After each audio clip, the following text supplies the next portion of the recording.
So I want to get a feel for the audience here. I want to ask a question to the females in the audience first. Okay. So, have you ladies ever, at one point in your lives, been approached by a guy and he wanted to, ask for your number, maybe take you out, whether it be in a coffee shop or at school, or you got approached at MoMondays, I don't know. But did it ever happen in your life by raise of hands if that's happened to you before? Raise your hands. Okay.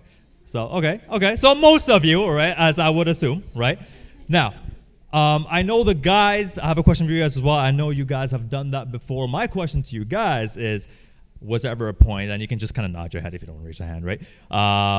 Have you ever been kind of nervous to do that before at one point? Okay, so, there you go. The one guy who raised his hand, but I saw a couple of nods as well, which is good.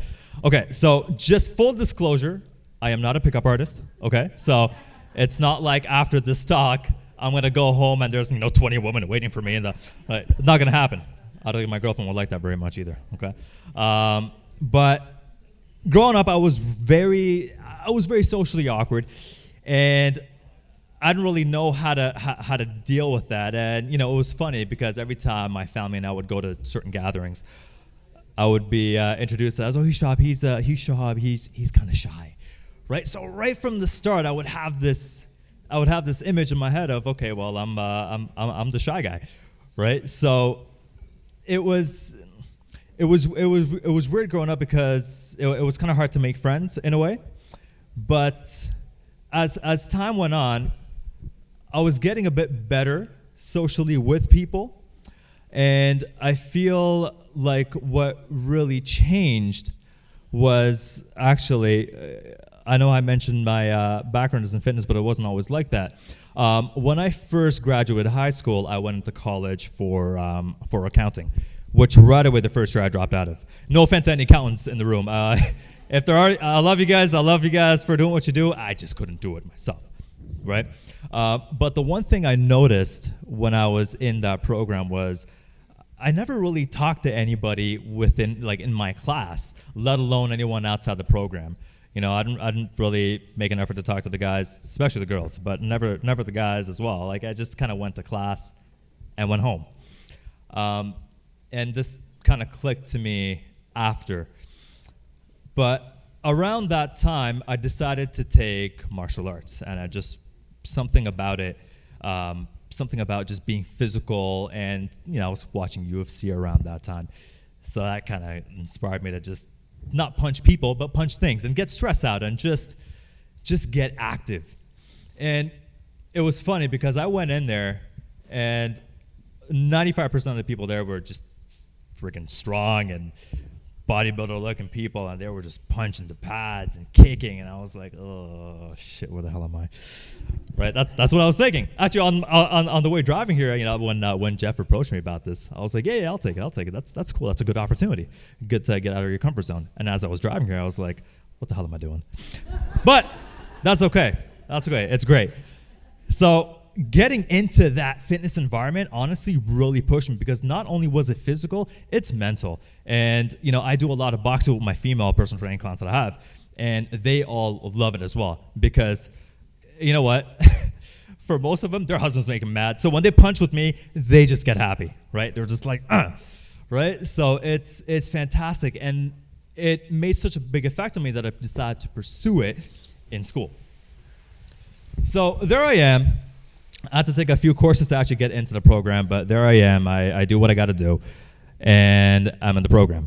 Something was slightly different around this time, because I was actually making an effort to talk to the people in my class, and I was in my early 20s, so I was a bit older, but still I was maturing, and it was better, and I felt good being more sociable, being more comfortable around people. But when it came to talking to women, you women are hard to talk to sometimes, but I don't know what it was. It was so nervousing for me. I don't know why. I have no idea why. And I was confident, and confidence, it's a state of mind, but I don't know if you guys have ever had this little voice in your head saying, hey, you've done really well up until this point, but there's a certain extra thing that you can do and you're not doing it, so you suck, right? And that's what I was telling myself. So my buddy Joey, I'm still friends with him to this day. Him and I were having this conversation, and he's like, no one else is talking to anyone. Like, everyone's on their phone. Everyone's in their little box, right? You go to work, you're on a box. You go home, you watch TV, you're on a box. You're on your phone, right? How many times have you had a conversation with people and they feel a vibration and they pick out their phone, they look, right? Everyone's on their phone. No one talks in person, especially when you're in a school environment, let's just say. So Joey and I were talking, and we said, let's just go talk to some women around campus. I mean, why not, right? We want to talk to the guys too, to get socially better. But as a young guy in your early 20s, 5% guys, 95% girls, because you want to get the number and maybe take them out, right? Whatever. So I remember him and I were talking, and let's just call her Amy. I don't know what her name was, but I forgot. It was a long time ago. But it was. She was just minding her own business. It was funny because she's sitting there, she's studying, and I just went up to her, sat down with her, totally butchered it. It was absolutely fantastic because she just looked at me and she's like, I'm studying. I'm like, oh, well, what are you studying? Just small talk questions. I don't know what the hell I was doing. I don't think anyone really knows what the hell they're doing. But, with that rejection, because it was, let's be real, it was. With that rejection and any other ones that happened, and there were a lot, there were a few things that came to mind. And this is not only with talking, this is with everything. And that's what really stuck out to me was there's that fear involved in whatever it is you decide to do, right? And I think we can all relate to that.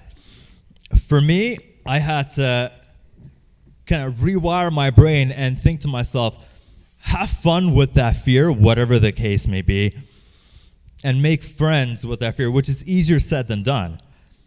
Because no matter in what type of situation you're in, you will most likely be looked down upon by some people. Not everybody, most will root for you. But when you do something different, and that different could be anything. So for me, it was that, but then you have the current moment, which is me doing something like this. I would have never imagined that I would be up on a stage, just talking to, I know 3 people here, right? Everyone else, I have no idea, but I hope to see you guys again one day, right? But this is something that's very different, and you have to think of fear as just, okay, whatever, it's there, it'll push you along rather than stop you in your tracks, right? And another thing was I was so present. So when I was having this conversation with somebody, guy or girl, it doesn't matter, but just when I was having a conversation, I was so present. I was very present. At the beginning, I wasn't, but eventually, you just start to really, you look into their eyes, not in a creepy way, but just you look with, like a good look in your eyes, and you just smile, and you're just having a simple conversation, right? We just want to be heard, and we want to talk. So when I got into more of the personal development coaching and something totally different from fitness coaching, that was something new for me. And getting into speaking, whenever I heard the term speaking, I always had this kind of pit in my stomach, right? Like, oh shit, I gotta talk in front of people. Like, one-on-one is okay, man. I mean, god damn.